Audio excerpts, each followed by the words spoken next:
മക്കളെ 2026 CUET UGയുടെ registration start ചെയ്യുന്നു. അപ്പോൾ 2026 CUETയുടെ രജിസ്ട്രേഷനുമായിട്ട് UG രജിസ്ട്രേഷനുമായിട്ട് ബന്ധപ്പെട്ട ഡീറ്റെയിലാണ് ഈ വീഡിയോയിൽ. അതിൻ്റെ ഡീറ്റെയിൽ നോക്കുക. ജനുവരി 3-ാം തീയതി തുടങ്ങി ജനുവരി 30-ാം തീയതി രാത്രി 11:50 വരെ നിങ്ങൾക്ക് ഓൺലൈനായിട്ട് ആപ്ലിക്കേഷൻ സബ്മിറ്റ് ചെയ്യാം. അപ്പോൾ സമയം ജനുവരി 3 തുടങ്ങി ജനുവരി 30 വരെയാണ്. ഇനി last date for successful transaction of ഫീ അടയ്ക്കാനുള്ള ലാസ്റ്റ് സമയം 31 ജനുവരി രാത്രി 11:50 വരെ. രജിസ്റ്റർ ചെയ്യാൻ 30-ാം തീയതി രാത്രി 11:50 വരെയാണെങ്കിൽ ഫീ പേയ്മെൻറ്റിന് 31-ാം തീയതി രാത്രി 11:50 വരെ സമയമുണ്ട്. ഇനി കറക്ഷൻസ് ചെയ്യാനുള്ള സമയം ഫെബ്രുവരി 2, 3, 4 തീയതികളിലായിരിക്കും. അത് 4-ാം തീയതി രാത്രി 11:50 വരെ ആയിരിക്കും. ഫെബ്രുവരി 2, 3, 4 തീയതികളിൽ എന്തൊക്കെ കറക്റ്റ് ചെയ്യാമെന്നുള്ളത് അപ്പോൾ അവരുടെ അപ്ഡേറ്റ് ഉണ്ടാവും. അത് പ്രകാരം കറക്റ്റ് ചെയ്യാൻ പറ്റൂ. അപ്പോൾ കറക്ഷൻ പ്രതീക്ഷിക്കേണ്ട, ചെയ്യുമ്പോൾ തന്നെ അത് ചെയ്യാൻ ശ്രദ്ധിക്കുക. സിറ്റി സെൻറ്റർ അല്ലെങ്കിൽ എവിടെയാണ് എക്സാം എന്നുള്ളതും അതേപോലെ തന്നെ ഡേറ്റ് എന്നാണെന്നും അഡ്മിറ്റ് കാർഡ് റിലീസ് ചെയ്യുന്നതെന്നാണെന്നും അതൊക്കെ പിന്നീട് വരികയുള്ളൂ. അതിൻ്റെയൊന്നും അപ്ഡേറ്റ് വന്നിട്ടില്ല. അതൊക്കെ പിന്നീട് അറിയിക്കും. ഇനി ഡേറ്റ് ഓഫ് എക്സാമിനേഷൻ നോക്കുക. മെയ് 11 തുടങ്ങി മെയ് 31 വരെ ആയിരിക്കും ഏകദേശം എക്സാം ഉണ്ടാവുക എന്നൊക്കെയാണ്. ഇപ്പോൾ നിങ്ങൾ ഒരു 5 സബ്ജക്റ്റാണ് ചൂസ് ചെയ്യുന്നതെങ്കിൽ ചിലപ്പോൾ 5 ദിവസമായിട്ടായിരിക്കും, ചിലപ്പോൾ ഒരു ദിവസം 2 എക്സാം ഉണ്ടാവും. അത് ഡിപ്പെൻഡാണ്. അത് അഡ്മിറ്റ് കാർഡ് വന്നാലേ പറയാൻ പറ്റൂ. ബാക്കി ഡീറ്റെയിൽസൊക്കെ പിന്നാലെ വരൂ. ഇനി സൈറ്റ് ഇതാ ഇവിടെ ഞാൻ മെൻഷൻ ചെയ്തിട്ടുണ്ട്. CUET.NTA.NIC.in എന്നുള്ള സൈറ്റിലാണ് രജിസ്റ്റർ ചെയ്യേണ്ടത്.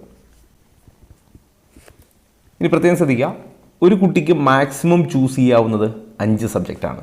ലാംഗ്വേജും ജനറൽ ആപ്റ്റിറ്റ്യൂഡ് ടെസ്റ്റും കോർ സബ്ജക്റ്റും ഉൾപ്പെടെ മാക്സിമം 5 സബ്ജക്റ്റ് വരെ ചൂസ് ചെയ്യാം. അതിൻ്റെ ഫീ നോക്കുക. ഒരു ജനറൽ കാറ്റഗറിയിലെ കുട്ടി 3 സബ്ജക്റ്റ് വരെ ചൂസ് ചെയ്യുന്നതിന് 1000 രൂപയാണ്. അത് കഴിഞ്ഞ് ഓരോ സബ്ജക്റ്റിനും 400 രൂപ വീതം. അപ്പോൾ 5 സബ്ജക്റ്റ് ചൂസ് ചെയ്യുന്നുണ്ടെങ്കിൽ കുട്ടി 1800 രൂപ ഫീ ആയി അടയ്ക്കേണ്ടി വരും. ഇനി OBC അല്ലെങ്കിൽ OBC NCL അല്ലെങ്കിൽ EWS കാറ്റഗറി ആണെങ്കിൽ 900 രൂപയാണ് രജിസ്ട്രേഷൻ ഫീ ഉണ്ടാവുക. ഇനി ഓരോ അഡീഷണൽ സബ്ജക്റ്റിനും 375 രൂപ അഡീഷണൽ കൊടുക്കണം.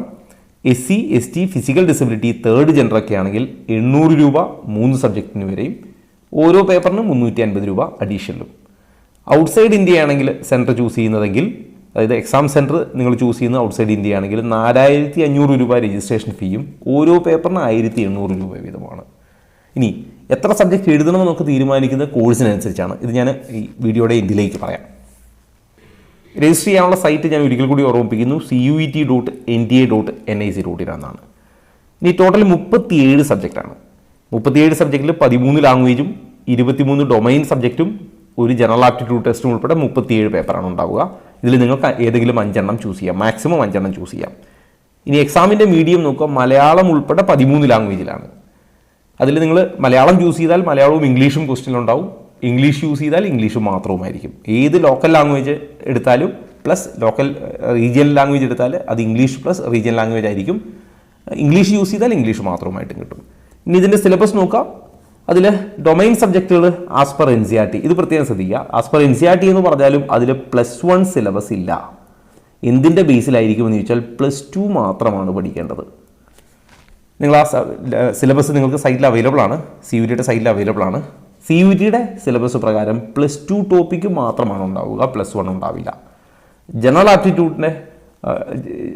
ആപ്റ്റിറ്റ്യൂഡ് ടെസ്റ്റിൻ്റെ സിലബസ് ഇതാണ്. ജനറൽ നോളജ് ഉണ്ടാവും, കറണ്ട് അഫെയർ ഉണ്ടാവും, ജനറൽ മെൻ്റൽ എബിലിറ്റി ഉണ്ടാവും, ന്യൂമറിക്കൽ എബിലിറ്റി, ക്വാണ്ടിറ്റേറ്റീവ് റീസണിങ്, ഇങ്ങനെ ഈ പറഞ്ഞിരിക്കുന്നതൊക്കെ ജനറൽ ആപ്റ്റിറ്റ്യൂഡ് ടെസ്റ്റിൽ വരും. ലാംഗ്വേജ് കൺസേൺ ലാംഗ്വേജിനനുസരിച്ചും. ഡൊമൈൻ സബ്ജക്റ്റുകളുടേത് NCERT ആണ്. NCERTയിലെ +2 ഡിലീറ്റ് ചെയ്തതിന് ശേഷം എല്ലാം കഴിഞ്ഞ് ന്യൂ NCERT പ്രകാരമായിരിക്കും. ഡിലീറ്റഡ് ടോപ്പിക് ഒന്നുമില്ല. എല്ലാ ഡിലീറ്റഡ് ടോപ്പിക്കും ഒഴിവാക്കി ന്യൂ NCERT പ്രകാരം +2 സിലബസ് മാത്രമായിരിക്കും. ശ്രദ്ധിക്കാം. ഓൾറെഡി ഞാൻ മുമ്പ് പറഞ്ഞ കാര്യം തന്നെ, choice of test paper maximum 5 subject choose ചെയ്യാം. ഇത് എങ്ങനെയാണ് ചൂസ് ചെയ്യേണ്ടതെന്ന് ചോദിച്ചാൽ നിങ്ങൾക്ക് ഏത് യൂണിവേഴ്സിറ്റിയിൽ ഏത് കോഴ്സാണ് വേണ്ടത് എന്ന് നോക്കി ആ കോഴ്സിൻ്റെ എലിജിബിലിറ്റി. ഇപ്പോൾ ഉദാഹരണത്തിന് നിങ്ങൾക്ക് അലിഗഡ് മുസ്ലിം യൂണിവേഴ്സിറ്റിയിൽ ഇൻ്റഗ്രേറ്റഡ് ഫിസിക്സ് പഠിക്കാനാണ് ആഗ്രഹമെന്ന് വിചാരിക്കുക. അലിഗഡ് മുസ്ലിം യൂണിവേഴ്സിറ്റിയുടെ സൈറ്റിൽ കയറി ചെക്ക് ചെയ്യുക അതിൻ്റെ എലിജിബിലിറ്റി എന്താണ്. ഇപ്പോൾ അവരാവശ്യപ്പെടുന്നത് ജനറൽ നോളജും ഫിസിക്സും മാത്രമാണെങ്കിൽ നിങ്ങൾ ഇത് രണ്ടും എഴുതിയാൽ പോലും നിങ്ങൾക്ക് അവിടെ കിട്ടും. ഇനി ഇതേ ഇൻ്റഗ്രേറ്റഡ് ഫിസിക്സ് നിങ്ങൾക്ക് കിട്ടുന്നത് ബനാറസ് ഹിന്ദു യൂണിവേഴ്സിറ്റിയിൽ അവിടെ കിട്ടണമെങ്കിൽ നിങ്ങൾ ഫിസിക്സും കെമിസ്ട്രിയും മാത്സും പാസ്സാവണമെന്ന് വിചാരിക്കുക. അപ്പോൾ നിങ്ങൾക്ക് ജനറൽ നോളജ് കൊണ്ട് ഇവിടെ പ്രയോജനമില്ല. അപ്പോൾ നിങ്ങൾ ഫിസിക്സ്, കെമിസ്ട്രി, മാത്സ് എഴുതണം. അപ്പോൾ എന്ത് ചെയ്യണം? ഈ 2 യൂണിവേഴ്സിറ്റിയിലും വേണമെങ്കിൽ ഇവിടുന്ന് ജനറൽ ടെസ്റ്റ് എടുക്കുക. ഈ 2 ഫിസിക്സ് വേണമായിരുന്നു, അപ്പോൾ ഫിസിക്സ് എടുക്കുക. Paper number 2 physics, paper number 3 chemistry, paper number 4 maths. അങ്ങനെ നിങ്ങൾക്ക് എന്ത് ചെയ്യാം? ചൂസ് ചെയ്യാം. അപ്പോൾ നിങ്ങൾക്ക് ഏത് യൂണിവേഴ്സിറ്റിയിൽ ഏത് കോഴ്സ് വേണം എന്ന് നോക്കി ആ കോഴ്സിൻ്റെ എലിജിബിലിറ്റി ആ യൂണിവേഴ്സിറ്റിയുടെ സൈറ്റിൽ കയറി നോക്കണം.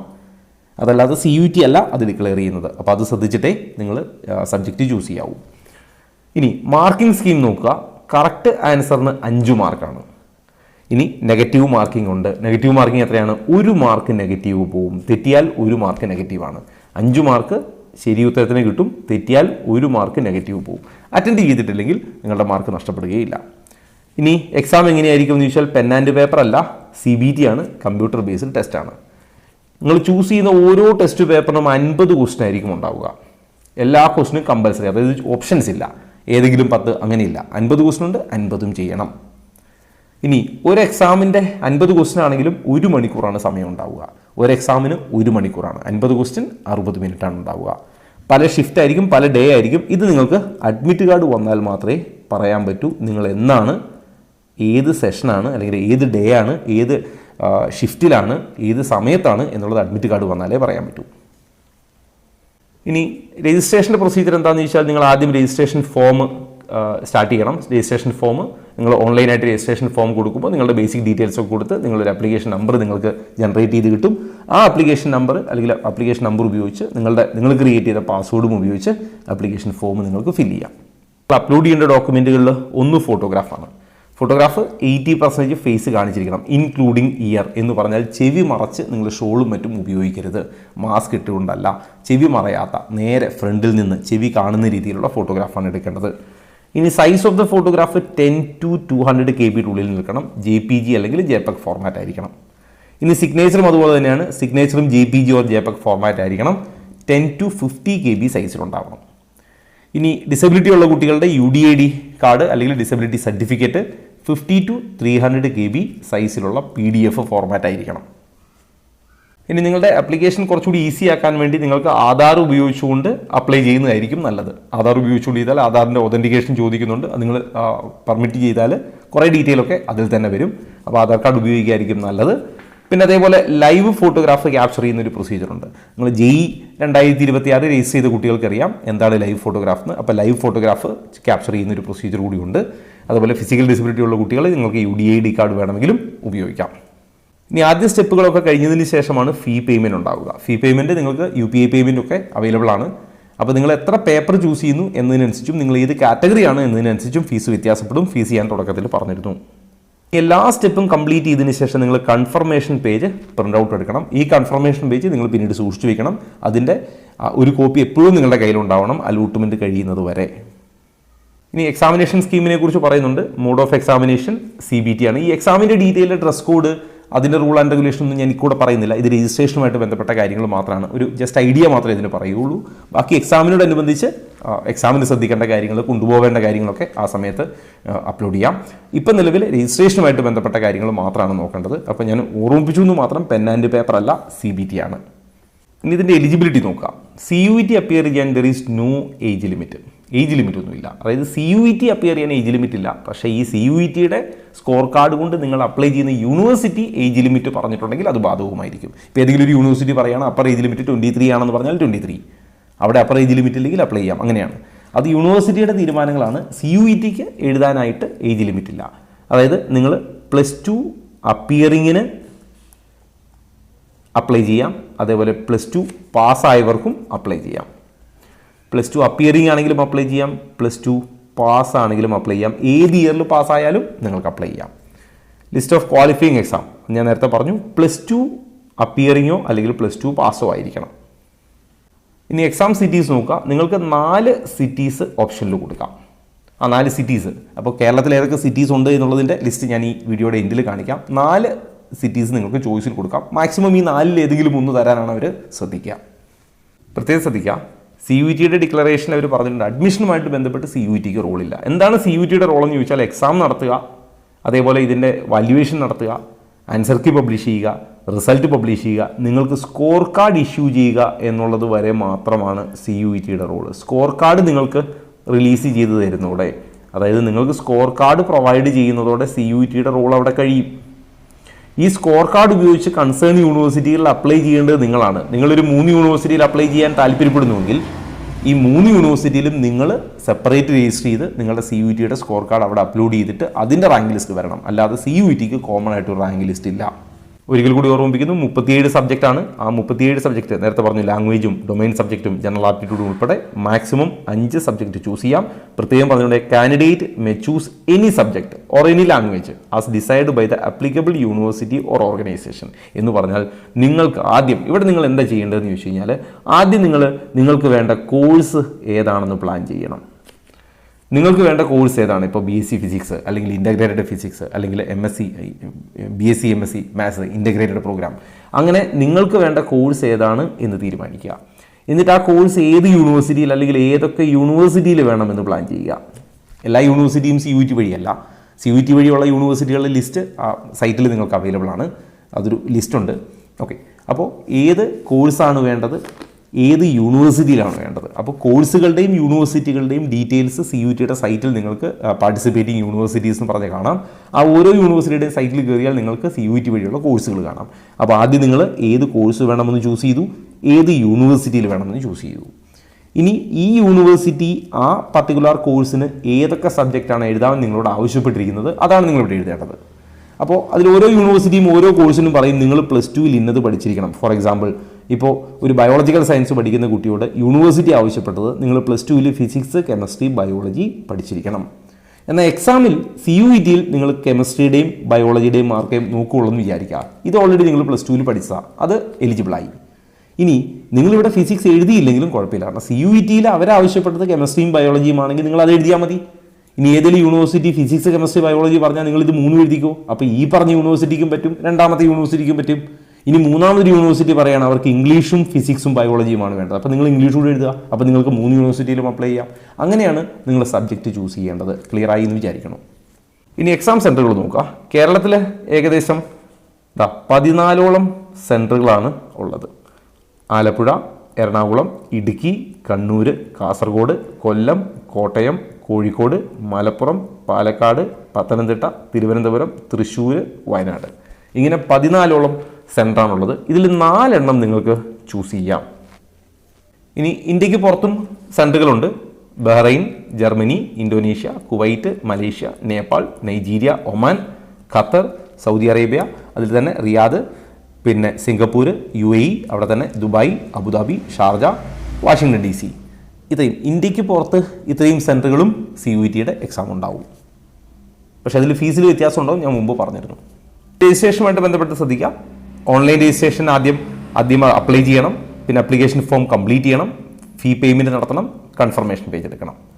അപ്പോൾ നിങ്ങൾ CUET സൈറ്റിൽ രജിസ്റ്റർ ചെയ്യാൻ വേണ്ടി കയറുമ്പോൾ ഇങ്ങനെ 3 ഓപ്ഷൻസ് ഉണ്ടാവും. ഇത് ജസ്റ്റ് നിങ്ങളുടെ ഒരു ഡിക്ലറേഷൻ അല്ലെങ്കിൽ നിങ്ങൾ എന്തൊക്കെയാണ് അതിൻ്റെ ഔട്ട്ലൈൻ എന്ന് പറഞ്ഞു. ഇവിടെ നിങ്ങൾക്ക് ന്യൂ രജിസ്ട്രേഷൻ ഉണ്ട്, ഇവിടെ ലോഗിൻ ഉണ്ട്.